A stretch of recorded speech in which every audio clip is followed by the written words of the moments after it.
So when it comes to AWS S3 and when it comes to management, we have two configurations for the Solutions Architect Associate exam, which we are going to look at. The first configuration is called as lifecycle transition, and the second configuration is called as cross-region replication. So we are going to see these in very much detail and also look at the practical example of it. So when it comes to lifecycle transition, you can add your own rules in a lifecycle configuration to tell S3 to transition objects from one storage class to another. So when we looked at our previous lectures, we had many storage classes, right? So we have a storage class called as S3 standard. We have one called as S3 IA. We have one more called as one zone IA. Then we have intelligent tiering. And then we have a Glacier Deep Archive and Glacier storage classes. Okay, so based on these storage classes, we have our own cost aspect related to that. So if suppose I would like to transition some of my objects from one particular storage class to another, and this lifecycle transition has to happen in an automated fashion in the background, I will do this configuration. So when you know that some of the objects are infrequently accessed, like let's say for a scenario wherein we have an HR in an organization and she is accessing a lot of resumes, and let's say that she is not going to access some of the resumes that she sourced 3 months or 4 months before, we can go ahead and transition those respective resumes alone to a different storage class based on the kind of access. Okay, and so for that, what we will need to do is uh, you might want to go ahead and create a lifecycle transition rule, okay, that transitions the objects from S3 standard to S3 IA. And similarly, let's say that you're not going to access these objects for more than a year's period of time, or let's say for more than 180 days, or let's say for more than 250 days and so on. So those kind of objects, you don't want it to keep lying within the S3 standard storage class where you're paying a higher fee and you're not even accessing these objects. So at that point of time, you would like to move these to an archival solution, which is to Glacier.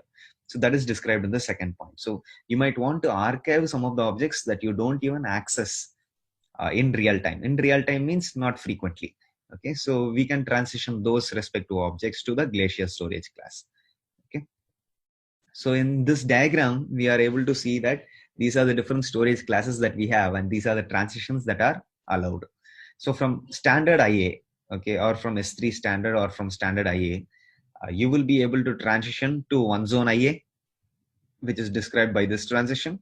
You will be able to transition to Glacier directory. You will be able to transition to Glacier Deep Archive, which is their final archival solution that they have. So these are the three transitions that are allowed from standard IA. Okay, and then from intelligent tiering, you're only allowed to transition to Deep Archive and to Glacier, and then even to one zone IA. Okay, so you have three transitions denoted by the green arrows from intelligent tiering. From one zone IA, which is your storage class which stores your data only in that particular availability zone for very low cost, you will be able to transition those objects only into Glacier and Glacier Deep Archive to take in a much more lesser amount of charges for your data per GB or per gigabyte. Okay, and then when it comes to standard and reduced redundancy storage, it's very advantageous because from S3 standard, you'll be able to transition to all of these storage classes. So from S3 standard, you can transition to standard IA, you can transition to one zone IA, you can do to intelligent tiering, you can also do it to Glacier and to Glacier Deep Archive. Okay, in the next few slides, we will be looking at some of the transitions that are allowed and some of the transitions that are not allowed. Just to state this right now, it's not that important for the exam for you to remember which transitions are allowed and which transitions are not allowed. But still, we will look at these. Okay, so you can transition from the standard storage class to any other storage class.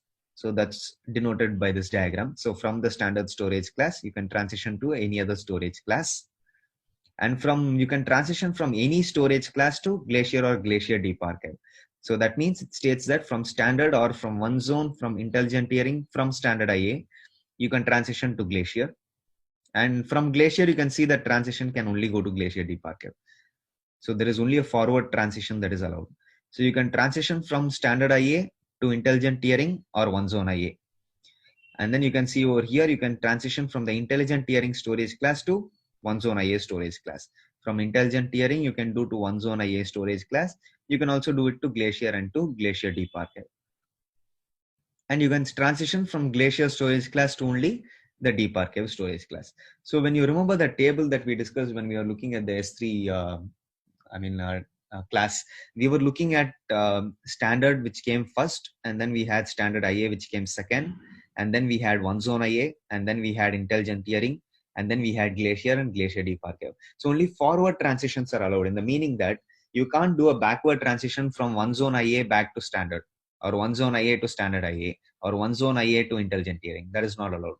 From one zone IA, your data can only go to glacier or to glacier deep archive. Okay, so those are some of the transitions that are not supported. So you can't transition from any storage class backward to the standard storage class. You can't transition from any storage class to the reduced redundancy storage class.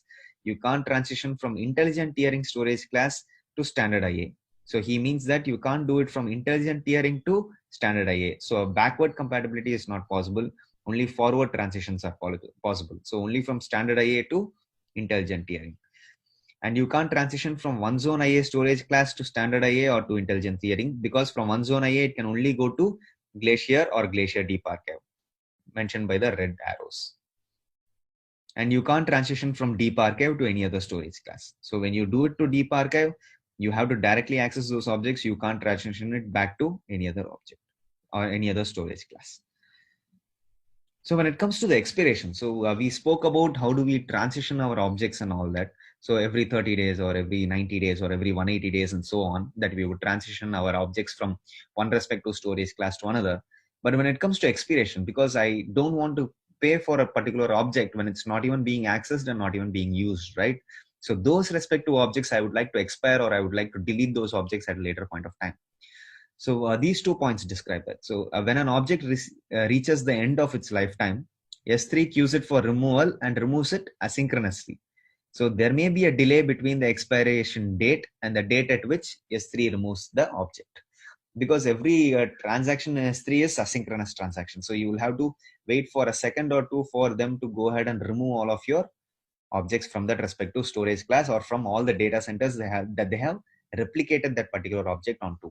Because we saw that for S3 standard, for all the other storage classes except for one zone IA, your data is stored at minimum of 3 availability zones within that region. So you're not charged for the storage time associated with an object that has expired. And then over here, you can see that there is a catch to lifecycle transition. It states that if you create a lifecycle expiration rule that causes objects that have been in intelligent tiering, standard IA, or one zone IA for less than 30 days to expire, you are for sure charged for 30 days. So if you configure an expiration for 15 days or 16 days, that means you will for sure be charged for the upper limit, which is 30 days. And even if you do a lifecycle expiration rule that causes objects that have been in glacier to be expired less than 90 days, because in glacier only after 90 days it will be expired. But if you do a configuration that is to expire that object from glacier within that 90 days of time, you are still charged for 90 days.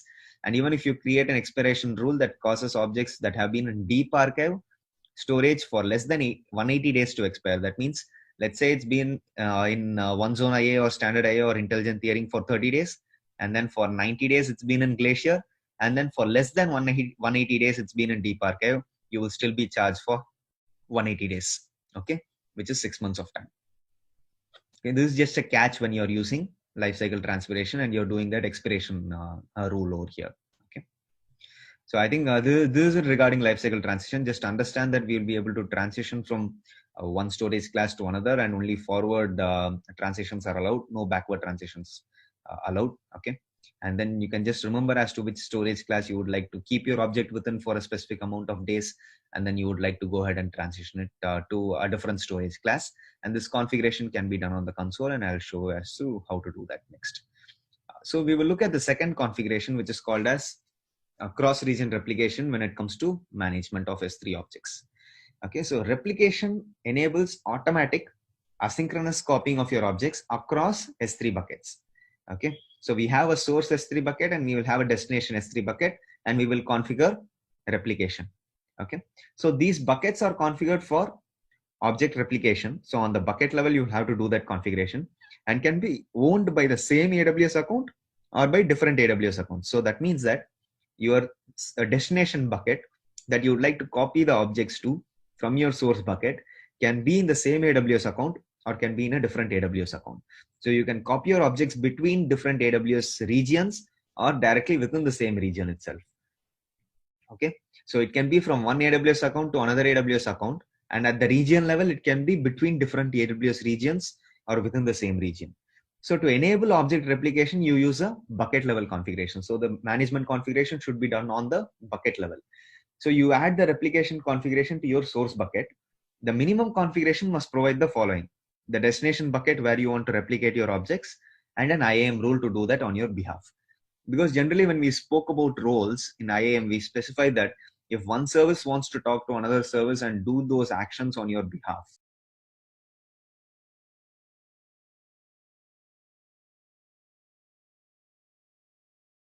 we would need an IAM role. So similarly over here, you want AWS to go ahead and copy the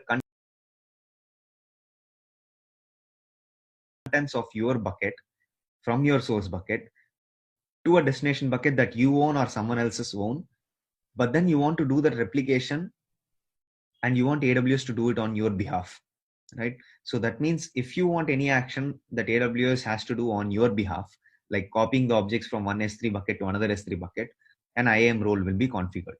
Okay. So there are two types of cross-region replication. One that can happen from one AWS bucket to another AWS S3 bucket, which are in the different region. So I can have one AWS S3 bucket within the Northern Virginia region, and I can have one in Sydney, and I can do a cross-region replication configuration. So the second one is called as same region replication, which means both the S3 buckets are within the same AWS region. So within the same Northern Virginia region, but most of the time, I will have it across regions, because even if one region goes down at one point of time, I'll be able to still serve my end users from another AWS S3 bucket that I have placed in a different region. That's the main reason why I do cross-region replication. That is for disaster recovery purposes. So what is replication? And then we will see what is cross-region replication. And then we will now see as to when do you have to use replication and when do you have to use cross-region replication. So when do you want to use replication is if you want to replicate objects into a different storage class. Just now we saw that we were looking at lifecycle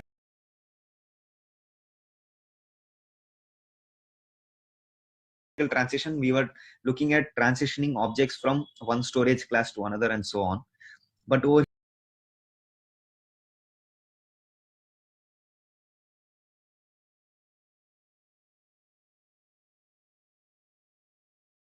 here, what they mentioned using cross-region replication is, if suppose you would like to go ahead and replicate your objects from one S3 bucket to another S3 bucket, you will be using only one S3 bucket at all points of time as your source bucket. And your destination bucket, you may not be accessing those objects in the same frequent manner that you access your source bucket S3 objects. So at that point of time, what you will be doing is you will be keeping your destination S3 bucket objects in a different storage class than the source S3 bucket objects, because you want to pay much lesser, right, for the objects that you have in your destination S3 bucket. So you can use replication to directly put your objects into Glacier or Deep Archive or any other storage class in the destination bucket.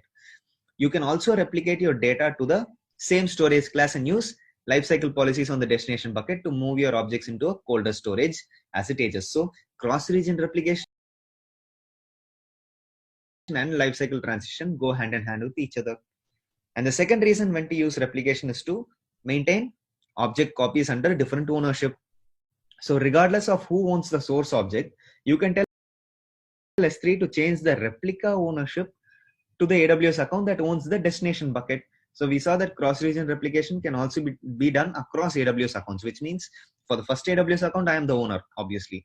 But then for the destination buckets AWS account, I may not be the owner. I can keep someone else as the owner over there. So this is referred to as owner override option. So you can use this option to restrict access to the object replicas, because if a hacker or if anyone tries to access your S3 bucket and find out what are the objects, the source bucket will be you as the owner, but then the destination bucket will have someone else as the owner, which will be a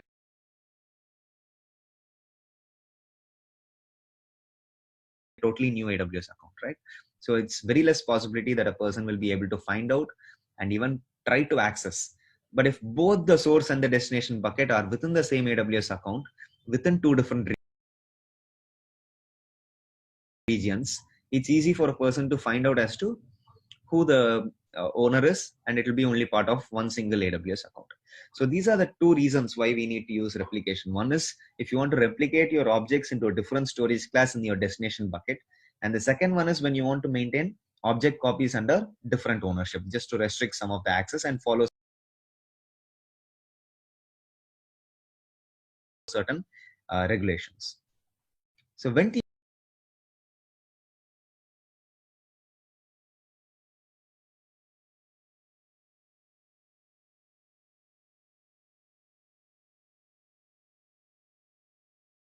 use cross-region replication, we have three reasons why. One is to meet compliance requirements, because we saw that Amazon S3 by default stores your data across multiple geographical distant availability zones.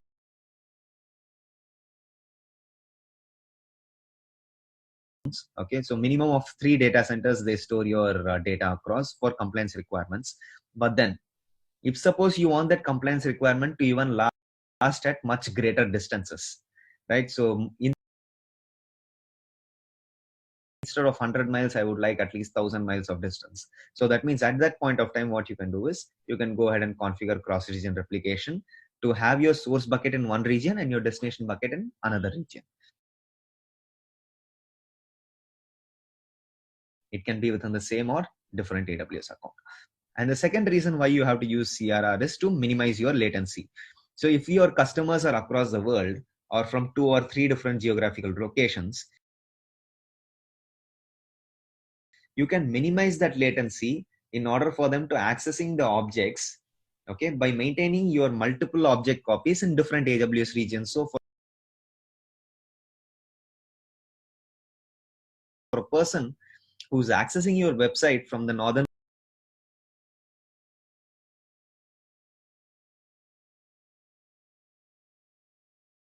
Virginia region is going to access the Northern Virginia related bucket, and the person who's accessing your website from Sydney region could be accessing your Sydney S3 bucket with the website content, right?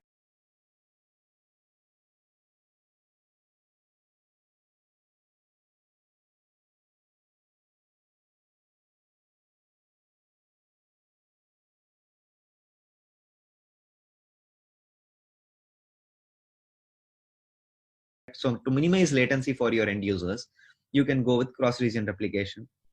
And the next reason why you have to use that is to increase your operational efficiency. So let's say that, for example, you have two compute clusters in two different AWS regions that analyze the same set of objects. You might choose to maintain the object copies in those regions, because we saw with cross-region replication, each and every object that you put into your source bucket is automatically replicated to the destination AWS bucket, which is in a totally different region.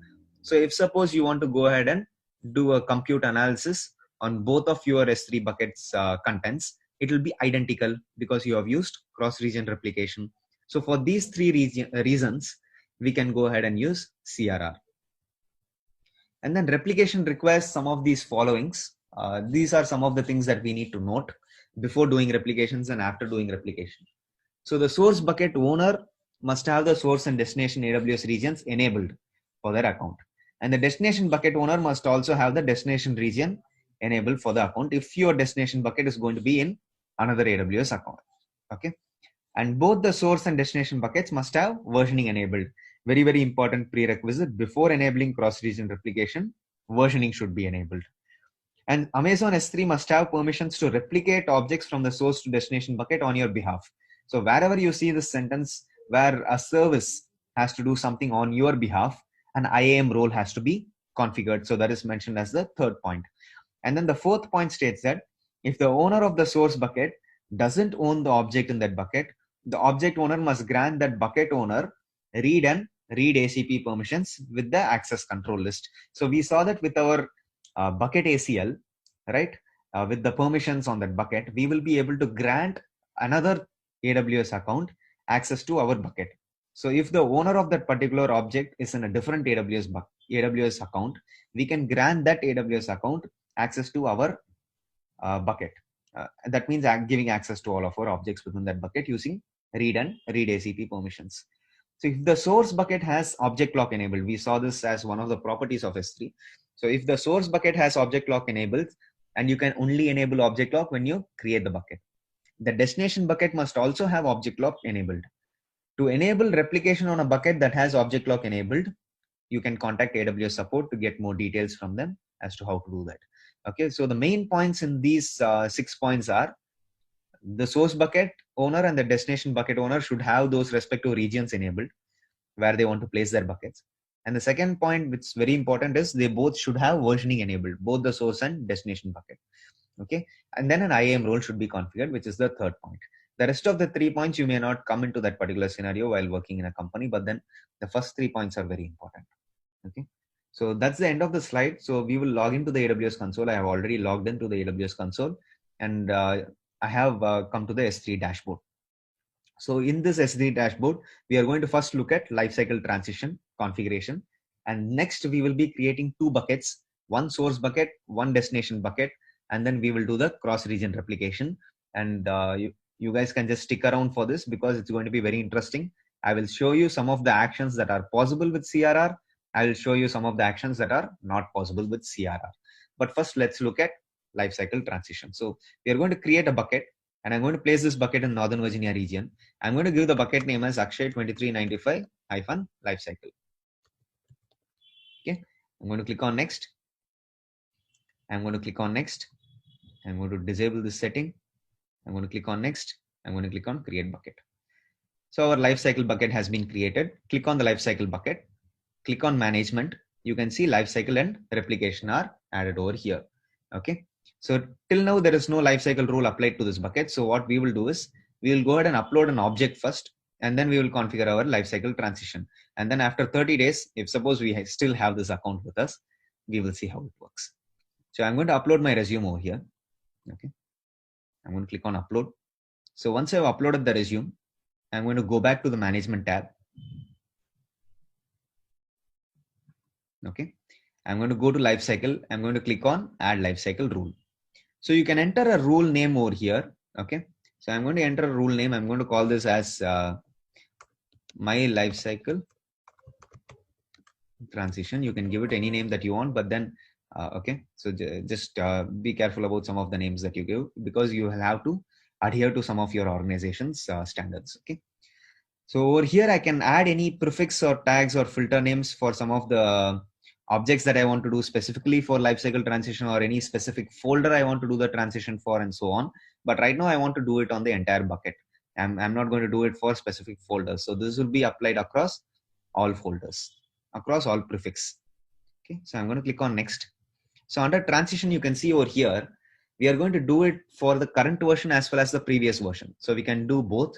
So if you have versioning enabled, you will do it for both. Okay. So I don't have versioning enabled over here. Okay. So right now what I'm going to do is I'm going to click on into mark. I'm going to go ahead and enable versioning so that you can see both these configurations. Okay. I'm going to go to properties. I'm going to click on versioning, click on enable versioning, click on save.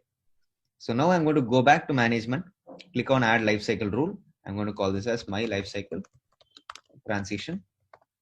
I'm going to click on next. So over here, I'm going to do it for both the current and previous version. So what we are going to do is for the current version, we don't have any transition set up right now. So I'm going to click on add transition. So I'm going to choose the transition to go to standard IA. By default is after 30 days, because you know for sure in the expiration setting that we saw right now, if you are going to transition it for 30 days or less than 30 days into standard IA, you will still be charged for 30 days. Okay. So we are going to do one more transition over here for our current versions of the objects. So we are going to click on the transition. We are going to transition it to Glacier after 60 days. Okay.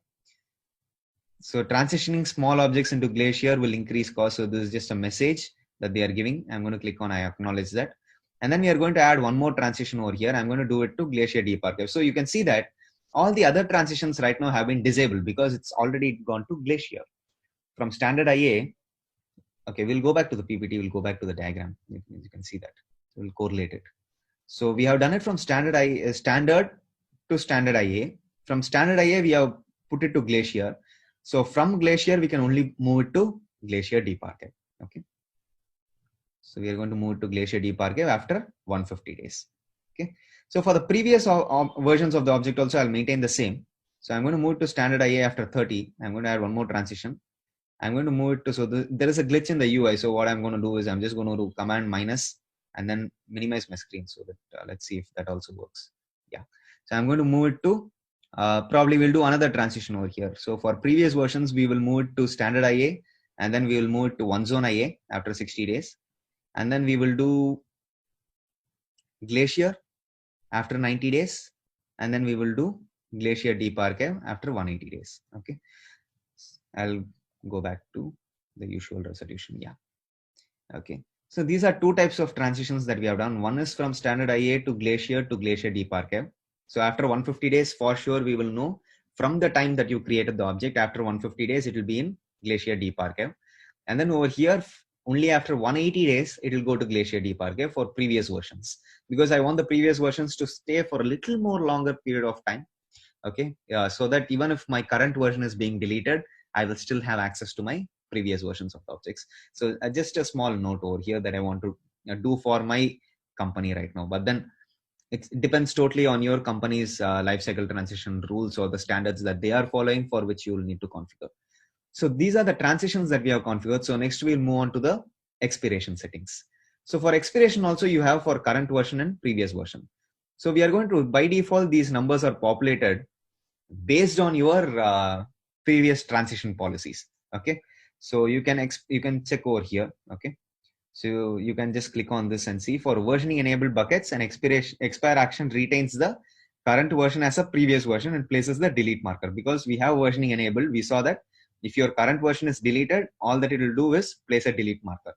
So if you want to permanently delete previous versions, combine the expiration action with the delete version, delete for previous version action. So he says that combine this particular setting with this particular setting if you have versioning enabled, because when you delete an object which has a current version, it will only place a delete marker, right? But then if you want to delete that delete marker itself, you will have to configure this setting which says permanently delete all your previous versions. So after 545 days, that is after a year and so on, after a year and few months, you will not see any objects within this S3 bucket, because they would have transitioned from each and every storage class to Glacier Deep Archive. And from Glacier Deep Archive, it will be sitting from 180 days until 545 days for previous versions, 150 days to 515 days for current versions. Okay. So you can go ahead and clean up incomplete multi-part uploads. So if you are uploading big files to S3, it will be uploaded as paths. So you can go on to clean up some of these incomplete multi-part uploads also after 7 days from start of your upload. So this setting is only if you want to upload big objects. Okay. So we are going to enable this setting. So this is regarding expiration. Okay. We are going to leave the defaults itself, but then your organization may need some other defaults, like after 360 days over here, and then after 400 days over here. Okay. So you can just go ahead and click on next, click on review these settings. So you can see over here, you have given the lifecycle transition the name, and then you can specify whether you want it for a specific prefix or for the whole bucket. We have done it for the entire bucket. And then you can see over here, we have done our transitions for the current versions of the objects and our transitions for the previous versions of the objects. And then our expiration settings have been mentioned over here. When you click on save, automatically your settings are saved. So you have a rule that will be displayed over here for lifecycle transition. Okay. So this is how you do lifecycle transition configuration on the entire bucket. Okay. So if you want to specify it to a specific folder, you can go ahead and edit this and put it to a specific prefix or to a specific folder. So all the objects within that folder will follow this lifecycle transition policies. So when you come to overview right now, it's an S3 standard. So after 30 days of time, you should see that it goes to S3 IA. So probably when we continue this class, probably I'll show it to you. So today's date is, today's date is 29th. So 29th of November or at the end of November, you should see it transition to standard storage class. Okay. From standard IA. Okay. So the next configuration that we are going to see is regarding cross-region replication. So for cross-region replication, what we are going to go ahead and do is we are going to create two buckets. One bucket that will be placed in the Northern Virginia region and the other bucket that will be placed in the Sydney region. So we'll go ahead and create a bucket. So we are going to call this bucket as a source bucket. Akshay 2395 hyphen source hyphen NV for Northern Virginia. Okay. I'm going to click on next. I'm going to click on next. I'm going to disable block all public access. Click on next and then click on create bucket. So we have our source NV bucket. So similarly, I'm going to create another bucket called as the destination bucket. Akshay 2395 hyphen destination hyphen for Sydney. So I'm going to go ahead and choose Asia Pacific Sydney. So you can see that these two buckets are in two corners of the world. Okay. I'm going to click on next. I'm going to click on next. Disable this block all public access. Click on next. Click on create bucket. Okay.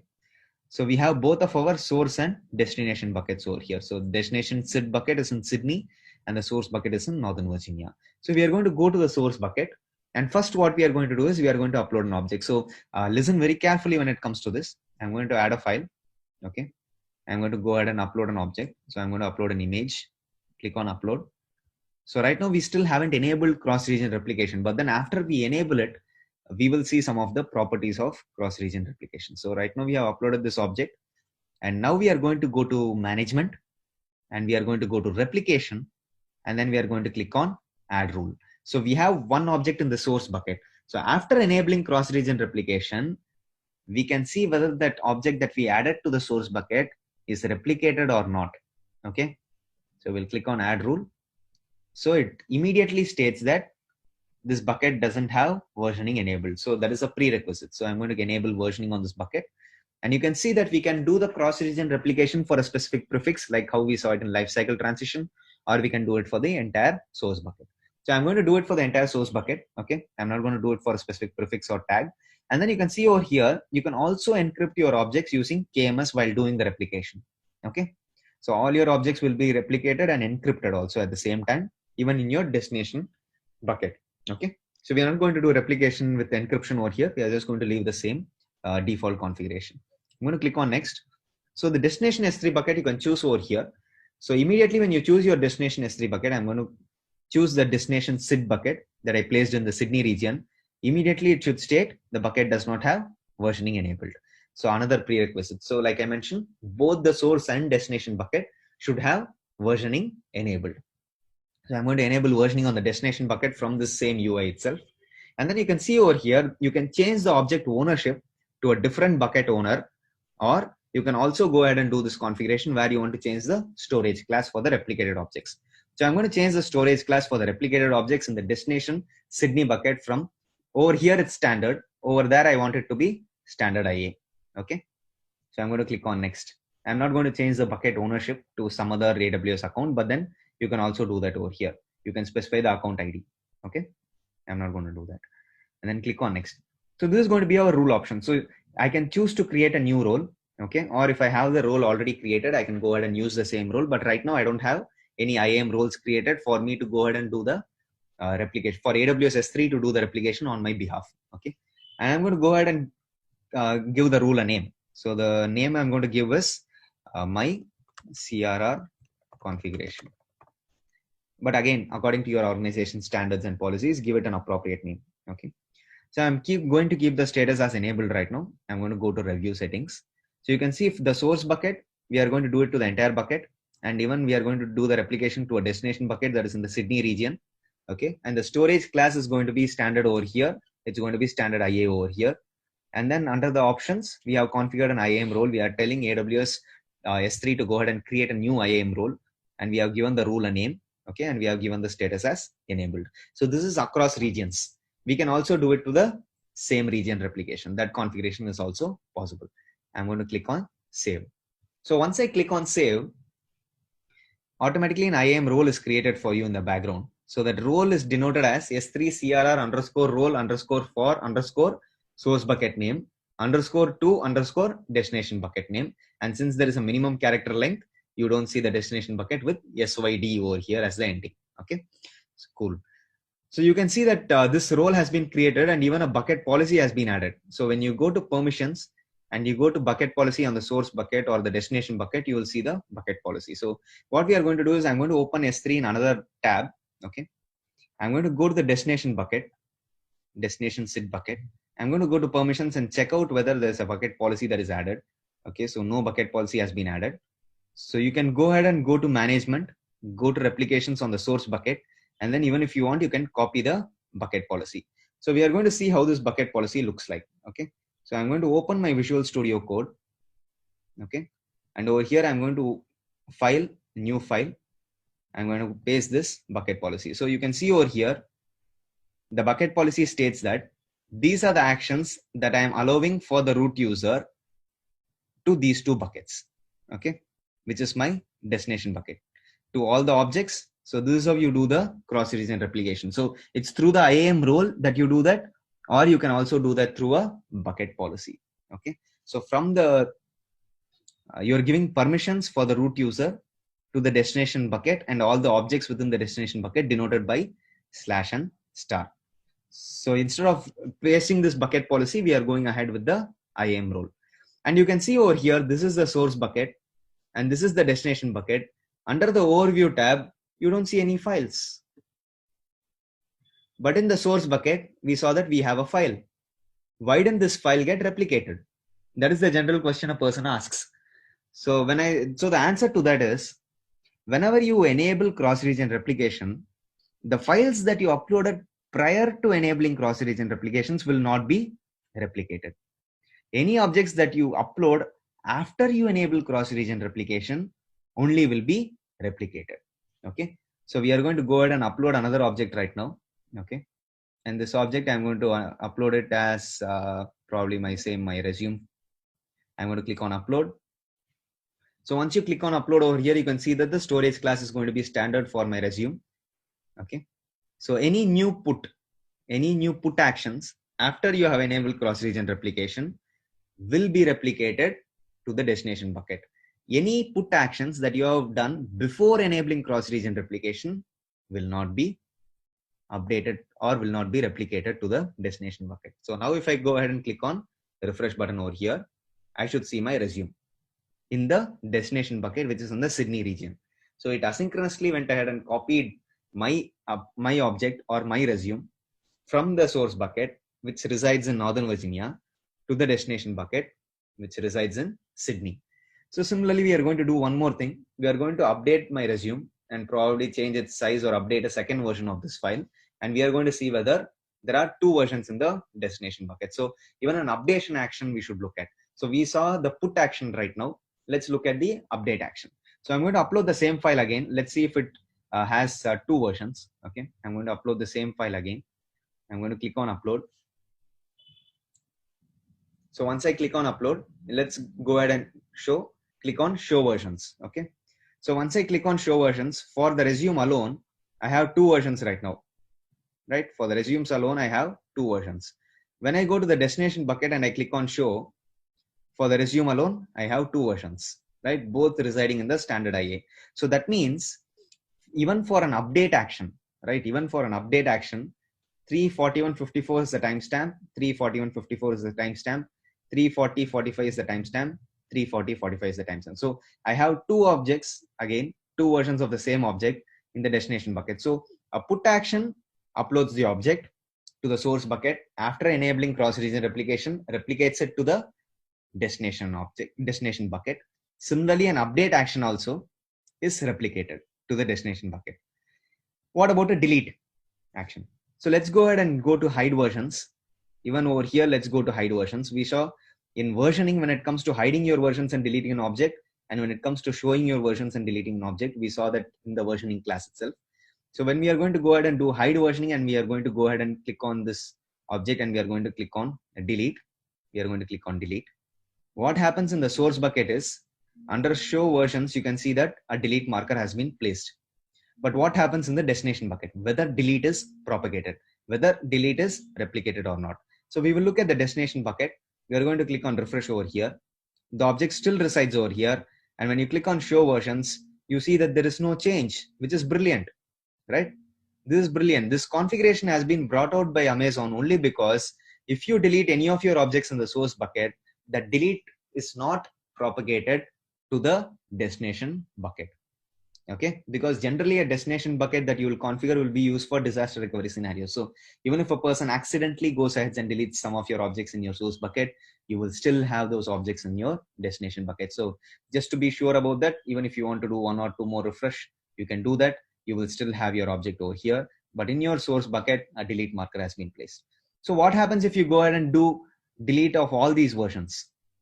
That means you are actually deleting your objects. You're actually deleting your object entirely with show versions enabled. Your object has been totally deleted. This is the image that we uploaded. We don't need to care about this image right now. But when we go to a destination bucket, you can see over here what happens. Your objects are still residing. Even if you click on show versions, your objects are still residing. So that means a delete only does not take effect. A put action, which uploads a new file after you have enabled cross-region replication, okay, will go ahead and replicate your object. An update action will be replicated. A delete action will not be replicated. Irrespective of whether you do hide and show versioning and you go ahead and delete your object, it does not take into effect. But in your source bucket, that object will be deleted itself. Okay. So that's the reason why we have cross-region replication, only because since most of the companies are using it for disaster recovery purposes, any object that you delete in the source bucket by mistake or so on will not be replicated to the destination bucket. And one final thing regarding cross-region replication is you can't do daisy chaining. So when I mean by daisy chaining, what I mean is that you can't have one source bucket and replicate your objects to multiple destination buckets. That will not work. So I can't have one source bucket in Northern Virginia, and I can't have 3 destination buckets in 3 different regions, and I go ahead and configure cross-region replication. That will not work. So what AWS states is that you can do cross-region replication only from one source bucket to one destination bucket. So that means if you want to replicate your objects across one more region also, they say use one source bucket, one destination bucket, and on the destination bucket, configure that as the source for another destination bucket. But generally, in most examples, we will not have cross-region replication done across 3 buckets. Okay, we will only have one source bucket and one destination bucket. But even if you want to go ahead and do it for one more destination bucket in another AWS region, like you have your source bucket in Northern Virginia, you have your destination bucket in Mumbai, you have another destination bucket in Sydney, how you have to do that configuration is from Northern Virginia bucket to Mumbai bucket, from Mumbai bucket to Sydney bucket. So you can only do cross-region replication in such a manner rather than doing it from one source bucket directly to multiple destination buckets. That's not allowed. You can't do it from Northern Virginia simultaneously to Mumbai and to Sydney. You can only do it from Northern Virginia to Mumbai and then from Mumbai to Sydney. So on 2 buckets, you will have to configure your cross-region replication rule. Okay. So this is it regarding lifecycle transition and cross-region replication. So I will stop the recording right now and we'll be open up for questions. Okay. So just a second.